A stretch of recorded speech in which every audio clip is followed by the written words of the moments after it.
because this was a traumatic event in my life in general. I've done a lot of work and a lot of healing, so this is not easy for me to share and talk about my life. I'm a real person. I read your comments, okay? But with that being said, I also understand what comes with sharing my journey and my testimony, and you could not hurt me. I promise you can't. But I do think that it is important just to be mindful of people and their actual experiences. And rock with me, my ADHD. Okay? What? But I was like, I'm gonna fill you out. I'm gonna fill you out. Go on, come here. He was gone, and I knew he was gonna be gone for a while, but I'm gonna fill you out. Go on, come on up in here. What you gonna talk about? Your spirit is nasty. Like my pastor, like we're her pastor. She's in the ministry that we're pastoring. I don't know however long it was, less than a week. He puts in his resignation, and we resign from the church. Is this gonna work for me? And I mean, pour my heart out. I had never just tears, frustration, pain, anger, resentment, all of it just out.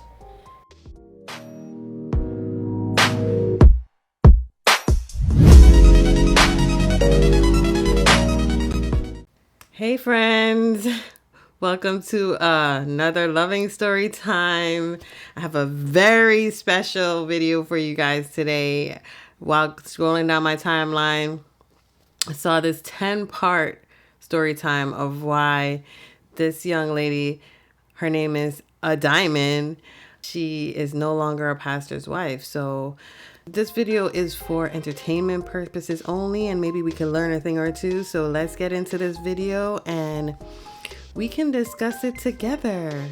So she will explain to us why she's made the decision not to be a pastor's wife. See the title? Why I am no longer a pastor's wife. So let's get into part 1 here. Let's see what she has to say. Here is part 1 of why I am no longer a pastor's wife. I got married at 20 years old. I know I only look 20. I'm 28 and I got married at 20. And at that time, what I now know, obviously being very young, is that my life was really broken. I was really broken from seeing my parents go through divorce.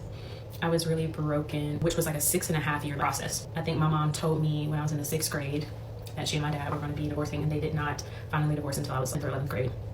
So for all of those years, I was like, my parents are going to be together or not? My parents are together or not?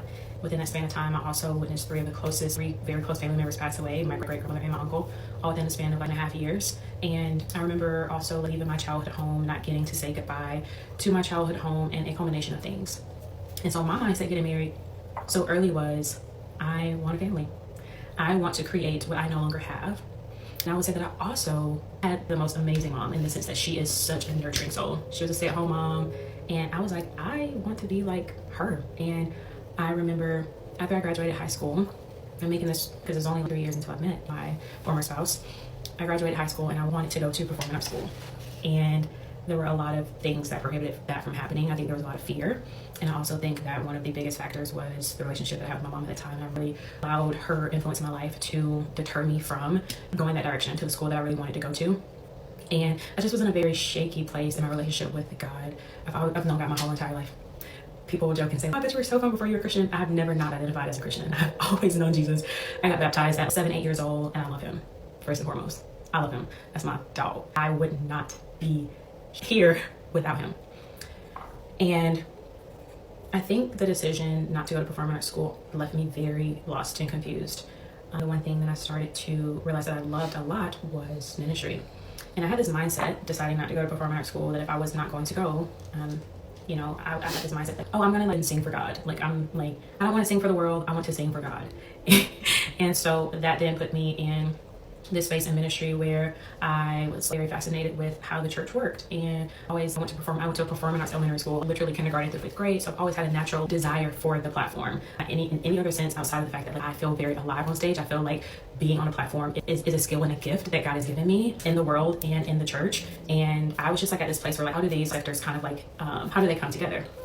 So my type were men who were on the platform and things of this nature, and I very much so gravitated towards that type of man, specifically in ministry. And it wasn't very far off for me, considering that I had grown up in the church my entire life. During COVID was the longest period of time that I've ever not attended church, and that is a little bit of backstory just to produce sight as to why I got married young, what my life looked like prior to, and I'm also sharing a little bit about my own struggles and my own hurts and childhood traumas, because this is in no way, shape, or form a direct, this isn't you also have to look within yourself and be like, how did you make this decision? You were young. You didn't know any better. These were the things that you struggled with. These were the things that you went through. And these were the things that ultimately led to you making this decision. So meeting then, my former spouse was at a church that I had been attending for several years where I grew up in Georgia. And at that time, I saw him. And I have a story on YouTube. A lot of y'all know this. Some of y'all are like real slick with it. I remember seeing it on YouTube. God, crazy God story, how I met my husband. I will gladly put that video back up for y'all to look at. Gladly. He ain't in it. I will gladly put that video up. So I felt like I had met my spouse. I remember I was in the church, on the stage, getting ready to do worship that night. During rehearsal, he comes in, and I had this out-of-body experience that I can recall. And I'm like, that's my spouse. And this man ended up obviously moving to the church. I didn't know he was going to, I didn't know who he was. I literally had no idea who this man was. We become really close friends over the span of a year and a half. And we decide that he was on this 2-year commitment. He wasn't dating for 2 years. And then once his commitment was up, we had had some conversation a couple months prior. He told me that he wanted to date me. I shared with him, I feel like God gave me this word about you, and we got married. The marriage in and of itself was never great. And you don't know what you don't know because you've never been married. But the thing that I felt I won't say the whole entire time, but I had this underlying discomfort about the way that I wanted to feel. And this is 2018, and social media is just continuing to evolve. And I just have this underlying discontentment for my life. I just would see people interact with each other in these like really romantic ways on socials or in person, and I'm like, that's not real. They're doing that for show. I don't really feel like that about their women. And I remember one of the first things that I was like, this is off, was we had been married for maybe 4 or 5 months, and I walk into the living room from behind the couch, and he jumped like I had been lived there. And I was just like, hey, hey, I live here. Are you good? Are you okay? Because you've been like very, very, very quiet. And his response was like, yeah, I'm just watching TV. And I will never ever forget that moment. It was that moment for me that maybe a lot of women talk about that they have being married, where you're like, this is not the same person. And that was probably 4 or 5 months in. From there, things just went downhill, and they went downhill fast. He was always very tired, very fatigued, struggled mentally, chronic migraines, a lot of inflammation in the body. And I just couldn't quite ever put my finger on like what was wrong with this man. And so we'll go into part 2. Here is part 1 of why I am no longer a pastor's wife. I'm no longer a wife, period.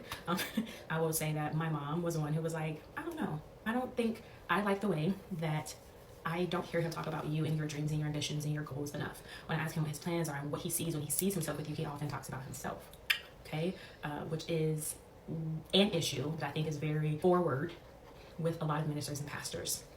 There is this song, I can't remember the name of it. It's like a song by this Christian rapper, and I can't remember the pastor that is featured on the song. Y'all probably know what I'm talking about, but in the song, he talks about how man is not wired for the applause of man. He says that's not good for your soul. And that just plays on my mind, repeat all day long. And so I think the reoccurring, like people like that can probably agree and testify with me in the comment section, the issue is man is not created and wired to receive the weight, the accolades, the applause. What that does for somebody who also does not have a healthy sense of self, has not done the work to handle that type of pressure and weight, i.e. insecurities, i.e. childhood traumas, whatever the case may be. I think that is one of the most evident issues, is being in the spotlight for years, all while dealing with the normal Monday pressures of life. You got bills, you gotta take care of your health, you gotta live right, and every single week you're sitting on the platform, whether it be in front of 3,000, 30,000, telling other people how they're supposed to live. That is hard. That's not a calling I want. And so with that, I'm taking a very balanced approach to this, because I also don't want people to think that I did. People like, it takes a lot of heart, baby. I know. 9 times out of 10, if we had a second bedroom, that second bedroom was a dedicated prayer room. Dedicated. Because as a spouse, you are also carrying the weight of everything that this person is experiencing, and they're not meant to carry that alone. And I carried it well, or at least I thought I was. So that's what I would say as it pertains to my heart and my understanding behind. I get the weight, I get the pressure.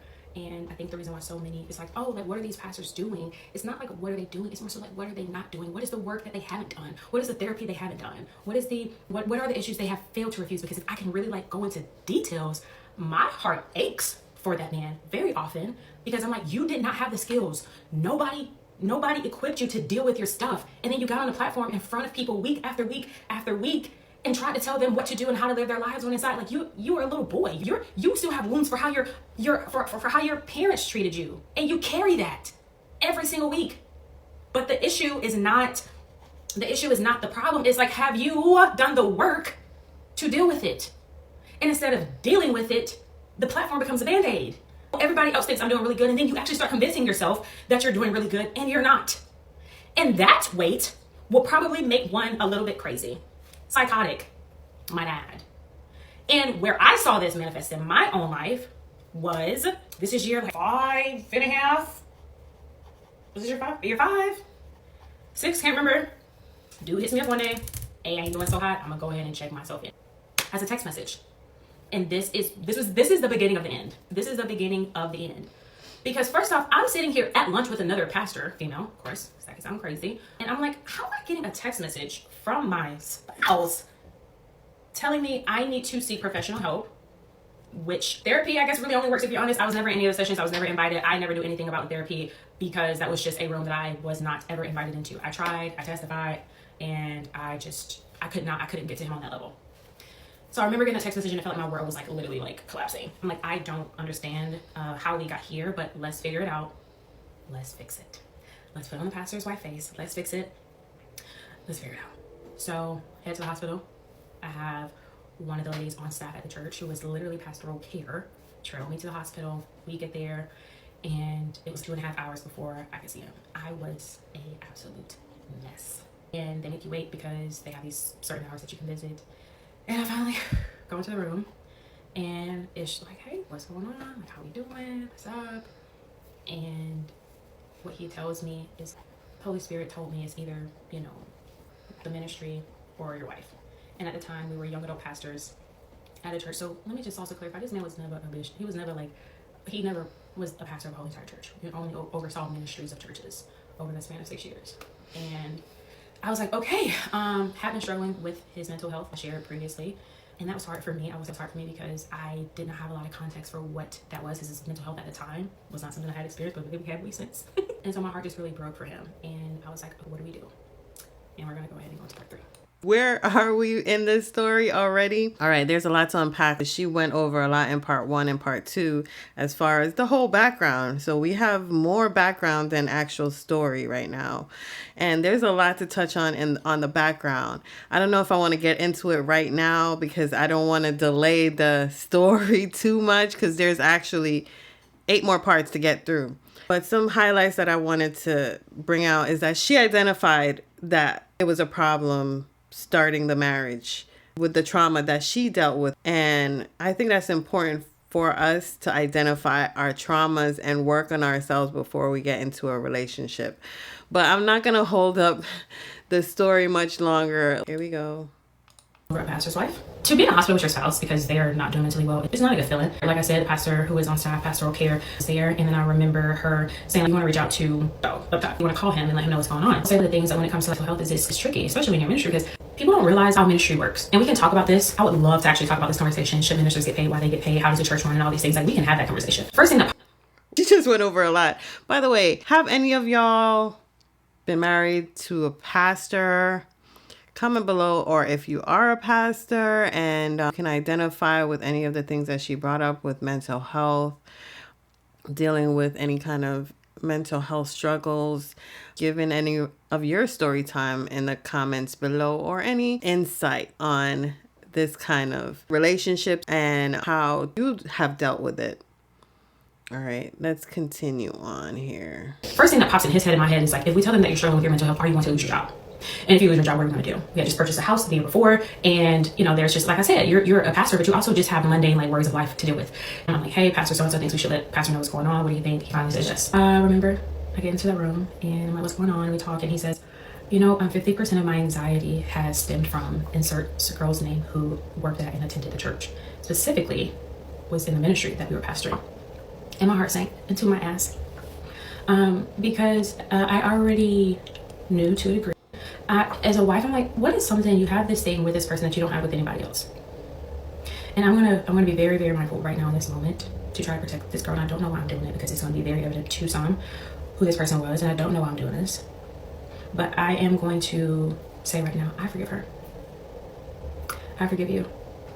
I forgive you for playing in my face, smiling in my face, the very weird remarks and gestures made towards me, and at that time, my marriage. I genuinely do forgive her, and my heart also aches for you if you so happen to see this. And it saddens me. And I will say this is honestly probably one of the things that hurt me the most. Is previous to this, I had an online ministry / coaching mentorship where I help young women prepare for marriage. And this is a girl that I would have loved the opportunity to hold hands and walk through seasons of singleness, dating, all the things with her. And instead, it ended up being a scenario where even given the opportunity to see if this girl's heart really was spiteful. I assumed she was, and I'm going to stand and believe that she was not necessarily spiteful, but this deceptive is what I would call her behavior. I won't call her deceptive, but I think the behavior was very deceptive, and it was very just a nasty spirit. And in an attempt to not to make this about her, because it's really not, what I will say is to pastors who may be watching this, when a leader or a woman or man comes to you and they tell you that there is an issue as it pertains to a specific person, please believe them. At this time, we're having these conversations with leadership, with the church. This is what's going on. My marriage is in trouble. My marriage is in trouble. As a pastor's wife, I'm coming to my pastors and leaders and I'm saying, our marriage is in trouble. And the thing that's super hard and challenging is like, I don't know if they saw that he was the problem, and because of that, they created a plan then to have us exit. I don't know if she was really the problem, and because of the church politics and structure, they protected her because of that. I don't know if they didn't know what to do, but all I know is that people that I sat across the table with and broke bread with had like what I thought was community with. Like, these are people that I loved, iced me out and stopped talking to me. And then you still have to show up week after week like nothing's wrong. And I was at that time on the worship team for the main church. I was over our young adult worship team, so we were young adult pastors. I was on the women's ministry team, and this is a very high production church, so I mean, just anytime there's a production of any type, I was there. I showed up. I gave my time, my energy. And again, to look these people in the face and say like, hey, my marriage is in trouble, help me. And for no one to give us a clear roadmap on how to be helped, regardless of the situation. I even hate that in my mind. I'm like, was it him? Was it her? Doesn't matter. This is what happened to me. Nobody came to make sure Donna was okay. Not one person. And the people that I did go to and the people that I did talk to and share all this information with were silenced. If you talk to this girl again, like I have people that were like, oh, like I think these are like, this is like my church mom figures and my men. We can't talk to you about that no more. October of this past year was 2 years. And we left.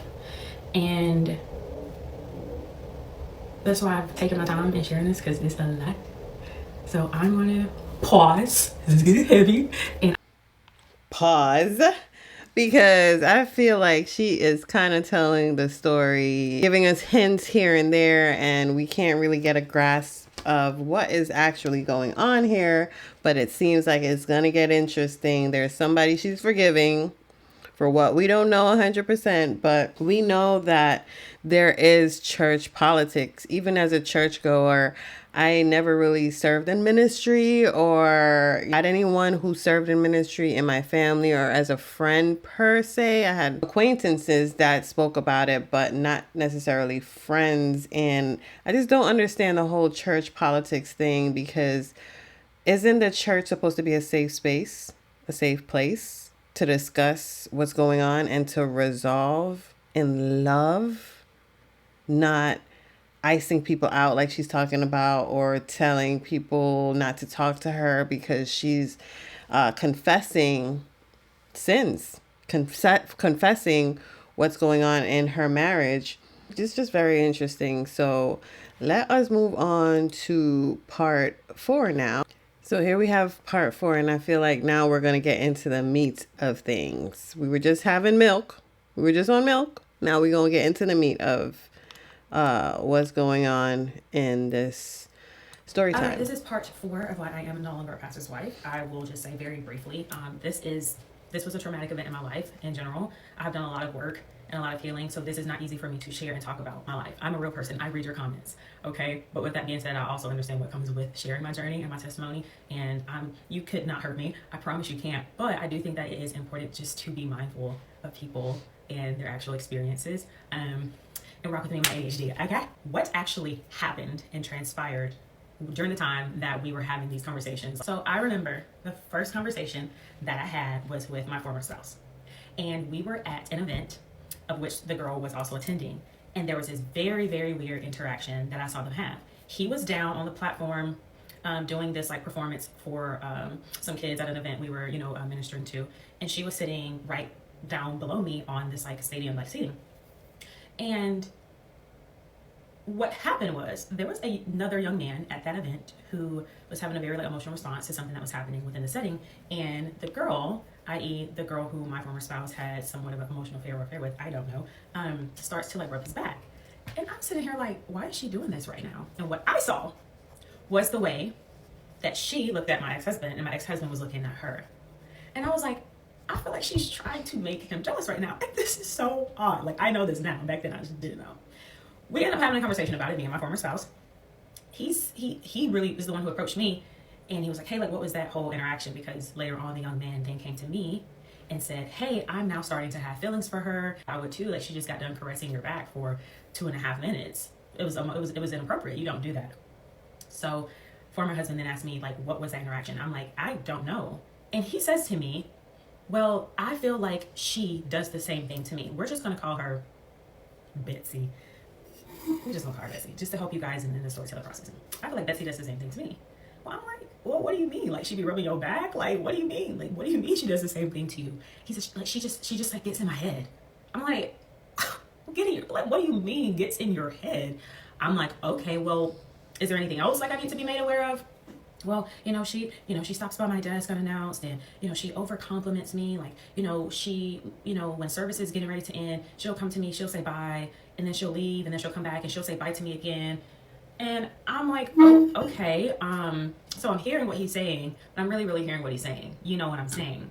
But I don't have the emotional depth and capacity at that time to actually like dissect and be like, nigga, you playing in my face. I don't have it. I don't have that in me at that time.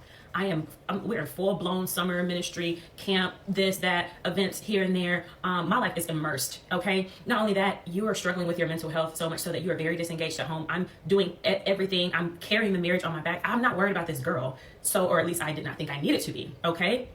So then what ends up happening is we leave the campgrounds. The next day, I'm like, I'm going to have a conversation with her direct upline. And this was someone that I loved, trusted, really felt like always had my back, all the things. I'm like, this is going to be, we'll just have a conversation. And so I go to her and I tell her the interaction. I'm like, hey, like as a young woman, like I've been a single young woman in ministry, and I think the way that she engaged with this other young man at the event was inappropriate. And I just want to make sure that like she's coached and stewarded appropriately. Okay. This woman looks at me and says, Adame, the Holy Spirit told me that you were going to come and talk to me about Betsy today. Do y'all hear that horn? The tree? And I was like, oh, okay. And I heard her, but also her, because come on, like, what do you mean the Holy Spirit told you that I was going to come and talk to you today about this girl? Laying in my face. I simply said to her, I just want to make sure I don't need to keep my eyes on her. His eyes is going to be way more than eyes, I promise you that. Well, days later, right? We are now like, hey, okay, so this is what happened. It's all coming back to me. So I'm talking to old dude, former spouse. And I'm like, this situation seems to be like evolving and very unhealthy for you. Like, what do we need to do? He starts having conversations with trusted friends, mentors. They're telling him this girl is a Jezebel, that they have seen and had experiences. These are his mentors telling him this, like, hey, we've seen and experienced similar things like within churches that we've been a part of. Like, she needs to go. Like, she needs to go. You basically need to tell your pastor it's you or it's her. This was the advice that he was given. So I think it's a little dramatic. I do. I'm not going to lie to you. I think it's a little bit dramatic that you are there. In my mind, there's no like evidence of anything for sure that this girl has done, except try to bring cookies to my house when. Don't be so naive. Don't be so naive. Y'all, please pray for me right now. I'm like, this girl hasn't like done anything because I'm a pastor's wife. Like, I have the heart of like a pastor. I am like, how do we steward? Like, how do we govern this girl accordingly. Not only is my pastor like, we're her pastor. She's in the ministry that we're pastoring. So to just be like, she needs to go. I'm like, well, I don't even think that's going to work. And it didn't. Okay. So what then ends up happening is my former husband has a conversation with Betsy's direct upline, calls her up and is like, these are all the things she's doing. She needs to go. She's a Jezebel. And what I remember during this conversation was her direct upline was like, you know what? I've always thought about what I would have to do in this situation if it came down to you or her. Give me some time. I need to think about what I need to do with her. I got to figure out what to do with her. And that's part one. Wow, y'all, that was a lot to unpack, but I'm not going to even say much from this one other than the church really be running like a business, because she talking about upline, downlines, sidelines, everything that sounds like a LMM, a pyramid, downline, upline, and I have not heard her say anything about the scriptures, that they were ministering her through the scriptures or anything like that, because the scriptures is where it's at. It will direct them on the right path.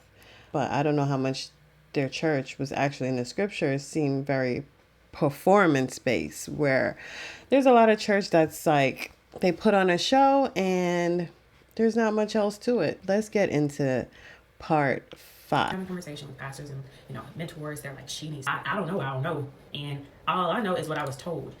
I am not like, it seems very dramatic of us to just like, this girl needs to leave the church. Like, she works at the church. Like, we also, like, this was in a different state. We weren't from this state. We didn't have any family in this state. This girl wasn't from this state. She didn't have any family in this state. So the idea of then saying like, either party needs to like up and leave, it's just like crazy. Like, I just thought that was a crazy concept, to be honest. Her direct upline essentially tells us like, hey, I think you guys need to talk to like senior pastor and talk to him. She's like, I'm out. And it's crazy. Like, when I say, like, again, this is somebody I love, trusted, like all the things, like exchange gifts, been in your house, all of that, right? I remember texting her after the fact and I was like, hey, I really appreciate you, helping us walk through this. Your support means a lot to me. Never heard from her until we left that church. Never heard from her again. Would not look me in the eye. None of that. The very next day, we end up having a conversation with our senior pastor. And we go in and he's like, hey, like, come in on a Saturday. That way no one's really in the, in the church. It's pretty like low key. Nobody will have to see you meeting with the pastor. Cool. Okay, where are we coming? And it's him, and it's also the executive pastor there. And I was a little thrown by that because I think it was just a little too sensitive of a situation for someone else to be brought in, not knowing that they were going to be there. So you're instantly thrown a curveball. Like, boom, there's another body in the room that we were not prepared for. But the show goes on, and we proceed to tell them, former spouse is telling them his side of the story. These are the things she's doing. She's over complimenting me. She's, she had some very strange, weird, like, remarks towards me. She would always be like, Mike, you're so pretty. You're so pretty. You're so pretty. I wish I could be like you. You just seem so perfect. Like, what's wrong with you? Like, you're just so cool. Like, it was just like weird. I was like, girl, like, get a grip. Like, find yourself. So we're sharing all of the ways that she's engaged with us, and always. And yeah, she did. When I told you guys my former spouse had to go to the hospital, she reached out, as some of the other young adults and people in the church, and very few people knew what was going on, or at least I think. And she asked if she could bake cookies. I'm like, no, like we're fine. Like, we don't need any. Like, we're okay. And like insisted. And then I also remember she sends me this voice memo, and is like, I should have been there. I feel like such a horrible friend. I could tell he was off. I knew something was going on, and I wasn't there. And I'm like, who does this girl? And it's really, when I think about it, y'all, I'm from Macon, Georgia. I'm really from the sticks. When I think about it, I just know it was the Lord on my side, just keeping my mind, because there is no way that a diamond now would have ever tolerated something like that. I tell you that much. So these are the things that we're sharing in this closing, and here's where the evidence comes in. Okay, y'all ready? Also, still love this girl. Hope you're doing well. But when you play stupid games, baby girl, you're going to get stupid prizes. You're going to get stupid prizes. The church is going to get a stupid prize at this point. Everybody's a winner, okay? Not spite. It's just the facts. Nobody came checking for me. I ain't coming to check for y'all. I hate to tell you. I hate it to be like this. I'm just talking to my former spouse one day. And I'm like, I've just been a little bit uncomfortable with some of the things that she's done. And, like the cookies, like that was a stretch. And it was the fact of like how she showed up at my house, hoping that he was there. Because I was like, yeah, whatever, you can go ahead, like, fine, like bring the cookies, child, like whatever you're gonna do. Like Jesus told Judas, do whatever you're gonna do. Okay, so brings the cookies, but like people were like dropping stuff at my house. This girl had turned her car off, had her keys in her hand and everything. I'm like, oh, you coming to hang out, baby? You come hang out with me, and did. And the thing, and I know it feels like I'm getting off track, but I was like, I'm gonna fill you out. I'm gonna fill you out. Go on, come here. He was gone, and I knew he was gonna be gone for a while, but I'm gonna fill you out. Go on, come on up in here. What you want to talk about? Your spirit is nasty. You're behaving weird. You're moving weird, okay? And I'm already on your case. And instead of just assuming and like I need to feel you out. And that's exactly what I did with her when she tried to bring them little cookies over there to my house. So now we're going back to the piece of evidence, getting ready to go into this meeting, and I'm talking to my former spouse, and I'm telling him, yo, because the whole cookie situation was a bit much. We're in a text thread. This girl is like, oh, like, do you like marshmallows in your cookies? When I saw the text, I was like, I know this is not happening. I know. I'm too nice. Oh, I'm too nice. Girl is in the text thread, me and my former spouse, and you're asking this man if he wants marshmallows in his cookies. Are you crazy? So I say to him, hey, yeah, some of this has been a bit egregious, and I don't like it. And also, I remember, this is the conversation I'm saying to him, she also said something to me about wanting to, like, what she could do, like, could she write a letter? And I said, because something like that, like writing a letter, would be highly inappropriate. This man looks at me like I dropped his ice cream cone upside down, and every sprinkle on it literally dispersed across the room. He's like, oh, it would be? Nigga, in what world did you think it would be appropriate for a girl who works at the church and is a part of the ministry that we're pastoring to write you a letter? In what world? In what world would you think it's okay and then not tell your wife? I gotta pause. Come back for part 6. Oh. Were they too young when they got married? I think they have a few things to work out, y'all. They had a few things to work out, and he needed definitely to work out some things if he thought those actions were appropriate and the communication was so off in their relationship. Let's get into the next half of this story time, even though it is so scattered how she's telling this story. I don't know if y'all keeping up. If y'all keeping up, comment below. Comment below if you're keeping up with her story and if you have ever experienced anything like this.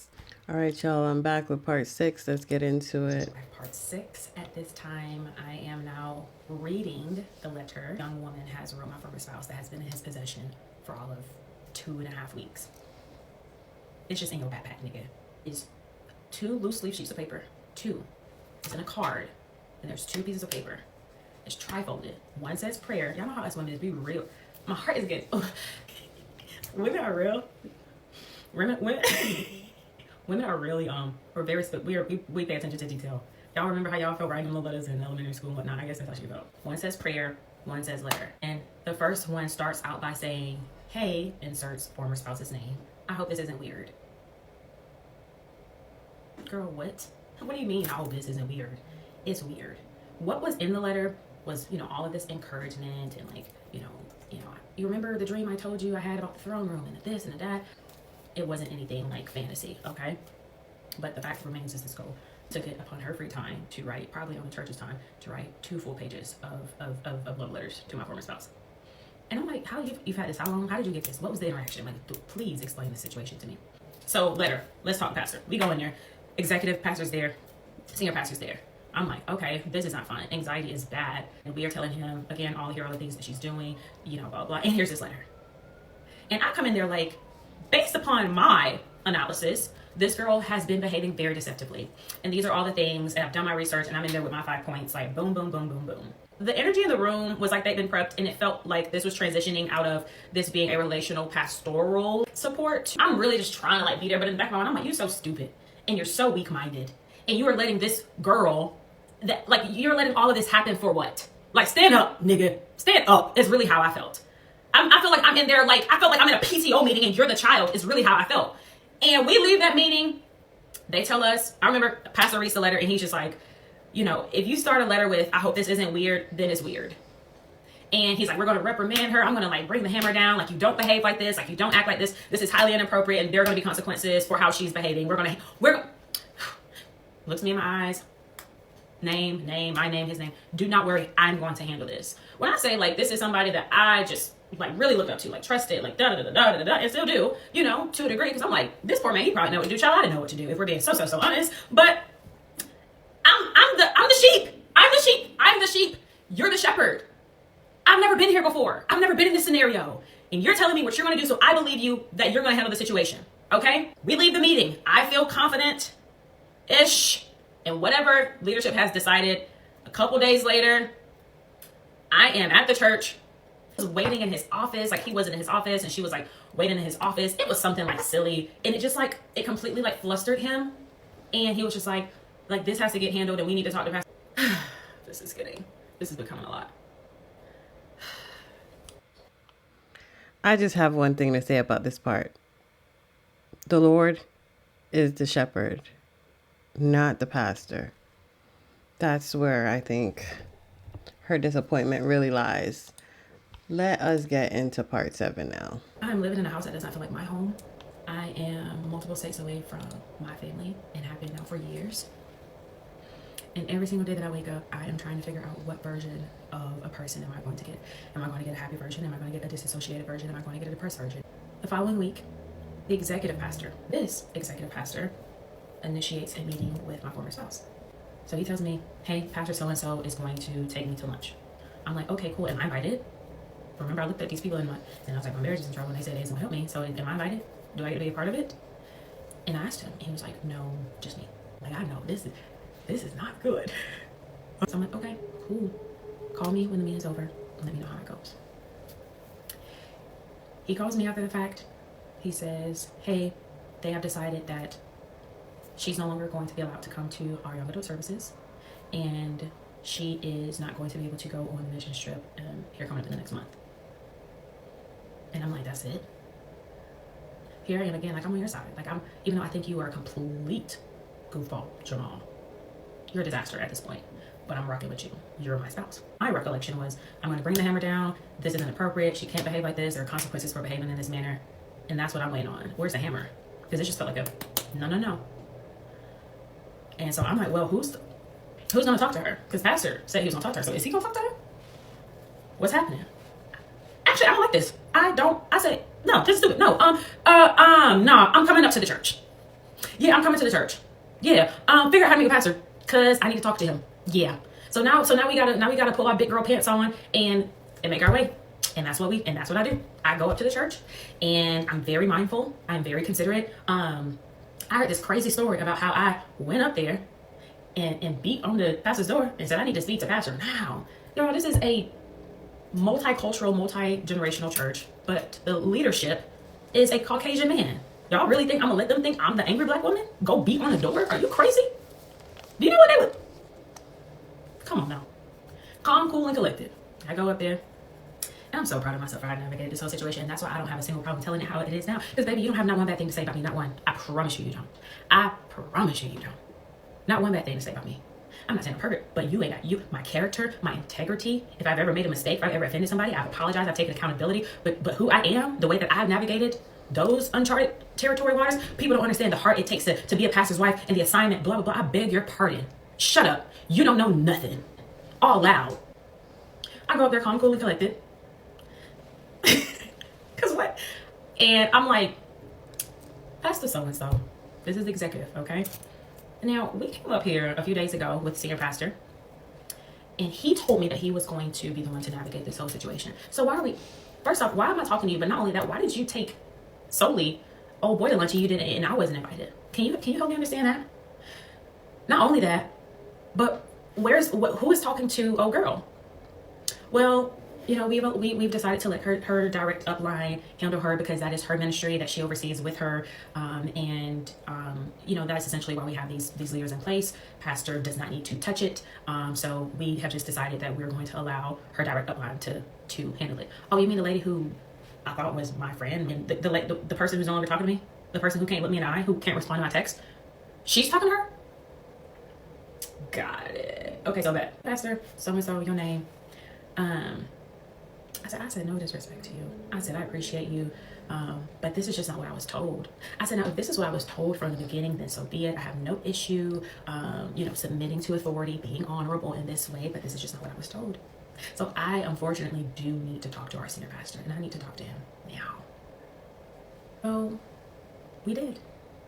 And this is where we get ready to go into meeting number 5, and I think we're getting ready to be on part 7. Like, ciao. Part 8 next. Wow. The church is something else. Let's do this. Now she telling the story. Now we in the story, y'all. She really fully getting us into it, and I'm just like, there's a lot of messed up stuff going on. But let's Really see foggy in what my head. else. Sometimes it gets my literally my brain protects me from remembering all that occurred. I remember we decided to go to our pastors and leaders and say, you know what? This man is not in a healthy enough place to do ministry, because you have now, from my POV, created a bigger mess than what deemed necessary. And I think I'm embarrassed at this point. I think I'm embarrassed, and I'm like, maybe you need a timeout. Maybe we need a timeout from full-time ministry. So you are considering and talking to other pastors that are in your circle. This is him, talking to other pastors and leaders in his circle, and they're saying, hey, maybe you should sit out for a little bit. So we go to our pastors and we say, hey, I think we need some time. They're like, what is some time? Maybe a year. They come back to us, they say, how does a 3-month sabbatical sound? Now keep in mind, our structure weekly was Sundays, service, 2 services. So we get to church 9 times out of 10 at 7:45. We do 2 services. We go home. Boom. Mondays, usually nothing. He's in the office Monday through Friday. Monday or Tuesday, we're doing some sort of volleyball with our young adults. Wednesdays, Bible study. I'm getting there. I'm prepping for worship. Thursdays, young adults. So 3 or 4 times a week, we're at the church. So you say to us a 3-month sabbatical, we don't even know what that looks like. Not only that, what happens for the duration of 3 months that we're not here? I was starting to believe that they were going to hire someone else to then replace us. There was no way that they were not. And the reality of the situation is, now what I know to be true is that they were, and rightfully so. So we go to them, we say, hey, we would like to think about that 3-month sabbatical. We'll come back. Take a week, think about it, pray about it, y'all come back. We come back. Hey, so we would like to take you guys up on the 3-month sabbatical. What does that actually look like? And also, this is the crazy part. This was the games that he was playing. The little mixed man. He was like, if I come back to this church, here are the things culturally that I want to see change. Because what was happening was, whenever these little, like, she's not talking to me and she's sitting in service with her head down, he was basically like keeping track of, all the things that how he felt like the church was not responding in the way that he wanted them to. So it's just like, you guys sent me told me to cease and desist. You guys told me to stop escalating the situation. When a diamond reached out to this pastor who, is supposed to be her friend, no one's responding. And like, it becomes this game where it's like, you're such a narcissist now that you have literally played the part in your downfall, flip the script, then flip the script on like the church and make it seem like it's their fault, but then like in my mind I'm like, it could also be their fault, because like I don't know what they know, and they could be trying to protect you, and you could just be trying to protect yourself, and like it's all a mess. So he says to them, if I come back after this sabbatical, what, like, these are the things that I want to see. And I'm just, again, along for the ride. Yeah, what are y'all gonna do? Like, how do we fix this? Where's the accountability? Blah blah blah blah blah. And I remember they say to him, if you don't really essentially like the culture of the church, big dog, we will pave the way for you to go somewhere else. Which was crazy, because just the week prior to that, the conversation was, you have such a long runway here, we love you here, yada, yada, yada, do it. So now I'm just like, well, dang, how do y'all feel about us for real? So now I'm sitting here conflicted at the people that I want to love and I want to serve. Meanwhile, all still showing up, being a wife, doing ministry, being a person, health, trying to take care of myself. So it's crazy. We come back to them, and before we were able to make a decision about what our choice was going to be, I remember having a conversation with a good friend of mine, and that good friend of mine had the opportunity to talk to the young lady at the church. Keep in mind, I had not. And so we have lunch and we discuss their conversation. And what the church communicated to her, as it pertains to her involvement with him, was different than what the church told us as it pertained to his involvement with her. And what we were told was that this young lady was told, it's not your fault. You're not the problem. We're just going to make all this try to go away, essentially. And if we thought you were in the wrong, we would be moving a little bit more differently. She was also told that our attempts were to get her fired, which I just wanted to see some sort of great accountability. I wanted to see not necessarily her fired, but I wanted to see her reprimanded for her behavior. So when I learned that we had been lied to and gaslit and all the things, I then go to my sorry former spouse, and I say, yeah, we're done here. Because now I don't know who to believe. I don't believe you. I don't believe her. I don't believe them. Nobody's talking to me. Nobody's looking in my eye. And I'm about to go. I'm going to go crazy. So I'm like, we're done. I think we are done here. And I don't know however long it was, less than a week, he puts in his resignation, and we resign from the church. 3 weeks later, if that, we stand on the platform in front of a total of probably close to 4,000 people over 2 services, not including an online platform, and we say, this man's health is not in the place for him to continue. He's not healthy. We're going to take some time away. But people don't really know. And someone clocked this in one of my comments, and they said, yeah, they kind of just disappeared with the little black moon emoji, like, because we did. And I cannot explain to you the pain associated with feeling like, not feeling like, these are your people. You're doing life. Like I got keys to this thing. Like, this is my second home. I'm here more than I'm at my house. And I have to stand in front of all these people and say, and do the whole pastor's wife thing. I never want to experience that feeling again. The way I literally wanted to, it was the most horrible feeling to essentially stand up in front of people and lie, is really all it was. And I mean, I still could not count how many people then, well, what's going on? Where are you guys going? Are you staying? We're telling people like, because we don't know what the next move is. We don't, like, he is got to find another job. We're going to have to sell our home and move. And are we, what does all of this look like? The worst time of my life. It's so crazy because we end up leaving and we end up moving a few months later, not a few months later, shoot. This was in October, end of October, within a month and a half we moved. God opened the door for him to get a job that was not a part of a church. And I remember, because it's coming to this time again, last year, this time, I was like, what was I doing this time last year? And I was packing my home before Christmas. My Christmas tree was up and I have boxes in my house because the place that I haven't even lived in for all of 12, this was a home that we purchased. Not renting, mortgage. And we just, do you know what type of, I don't know that's a person. And so this is now where we get into the marriage coming to an end and he moved then to Tennessee. Follow him for the next part. Just a quick question for y'all in the comment section. Have y'all ever gone through a divorce? How long have you known a divorce to take in your experience? I would just like to know below, as well as if you like what you're watching so far, don't forget to like and subscribe to this channel.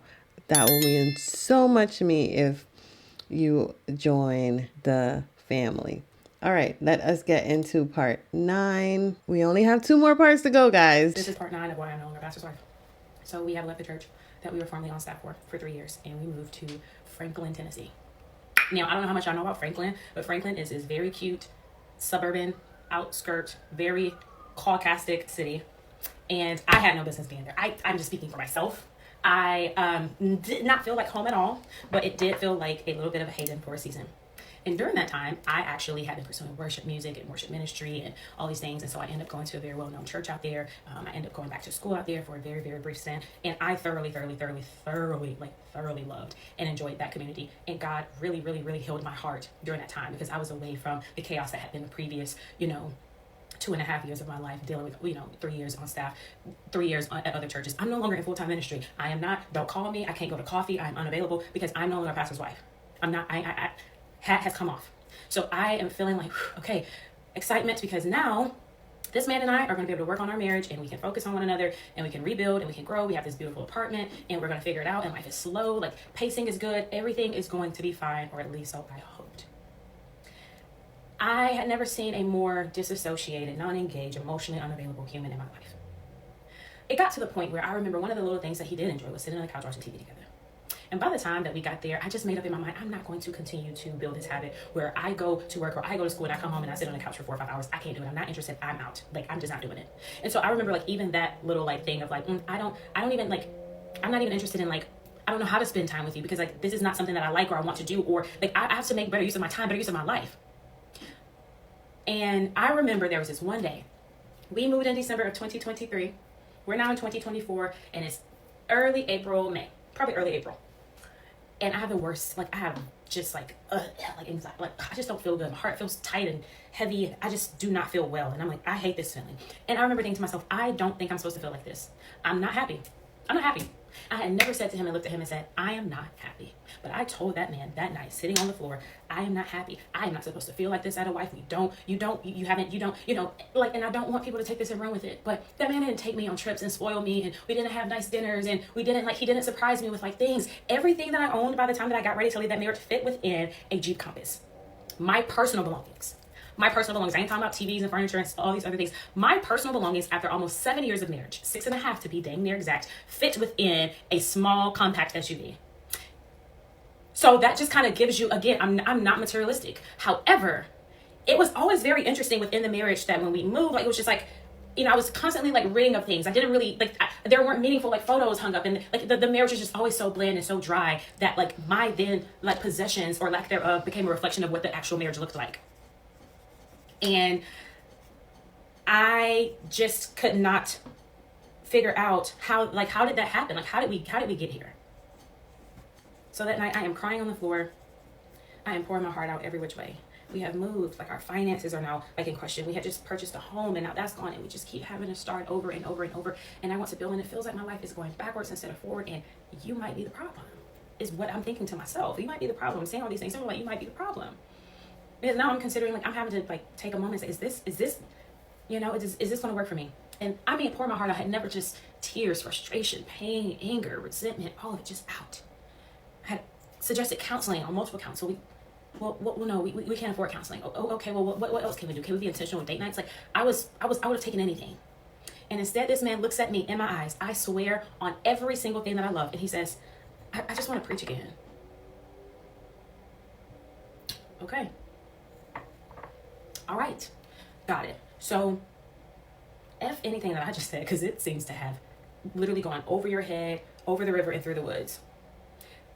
I couldn't even grasp why I'm like, who is this person? Why can't I couldn't get through to like one of the most hurtful like experiences in communication that I've had with a human. And unfortunately, it was my spouse. I remember after I asked for counseling, we had a conversation maybe a couple of days later, or I bring it up again. You know, he communicates, we can't afford it. And then the following day, not even 24 hours later, hey, I found a therapist to do EDNR or whatever kind of therapy it is, and I'm going to try that. But when your wife asks you to go to marriage counseling, we can't afford it. Not to mention, you've been in counseling for all of 4 years now, and we don't seem to be getting anywhere. I don't get to be a part of the sessions. I have no notes. I don't know what's being said. I don't know if you're actually being helped. I'm seeing money spent on medical bills. You've got sleep apnea. You got this. You got that. And so everything, money, health, relationally, everything's a disaster at this point. So I remember my sister texting me and saying, hey, like I want to do your hair for you. Let me know when you're free to come down, or like, hey, I'm probably going to text you in a couple of days if you can come down to Atlanta. Great, because I'm in Nashville. It's like a 3.5 hour drive.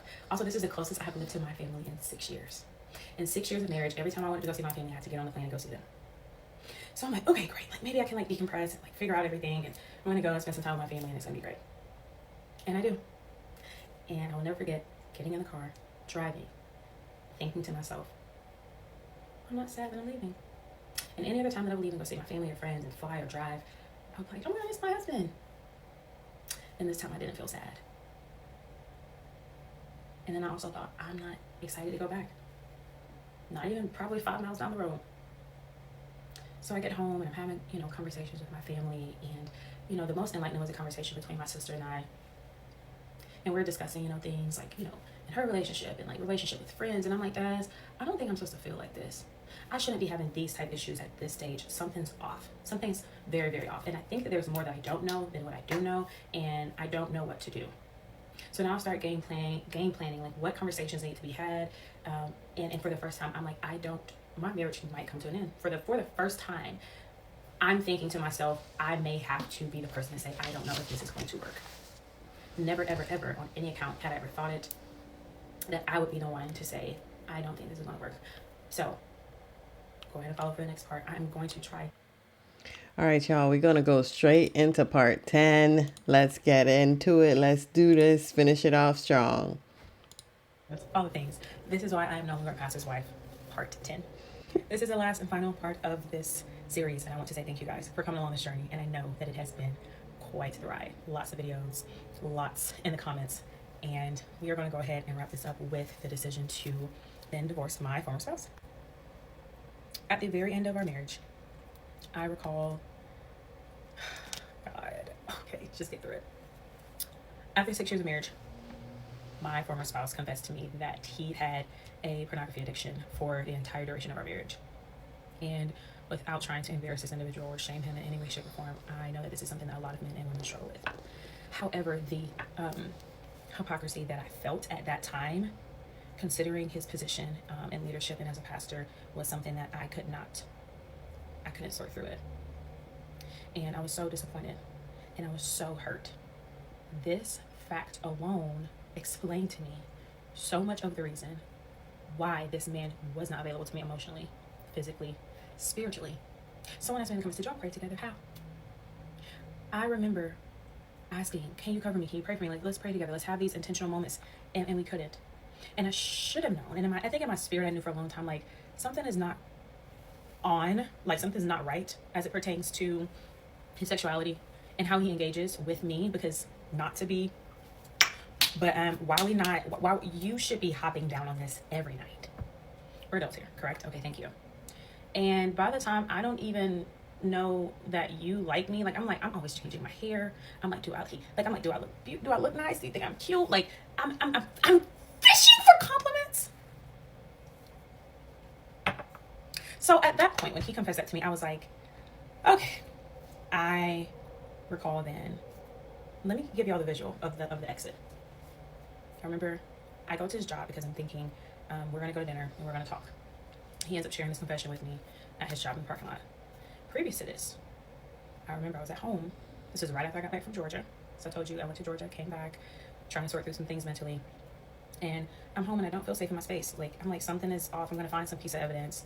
And I'm like, I'm just going to put some things in a few bags. And I know that I'm going to go back to Georgia and we're just going to see what happens. So I put some things in the car, get to him, and I'm just like, look at him and like, dude, what's going on?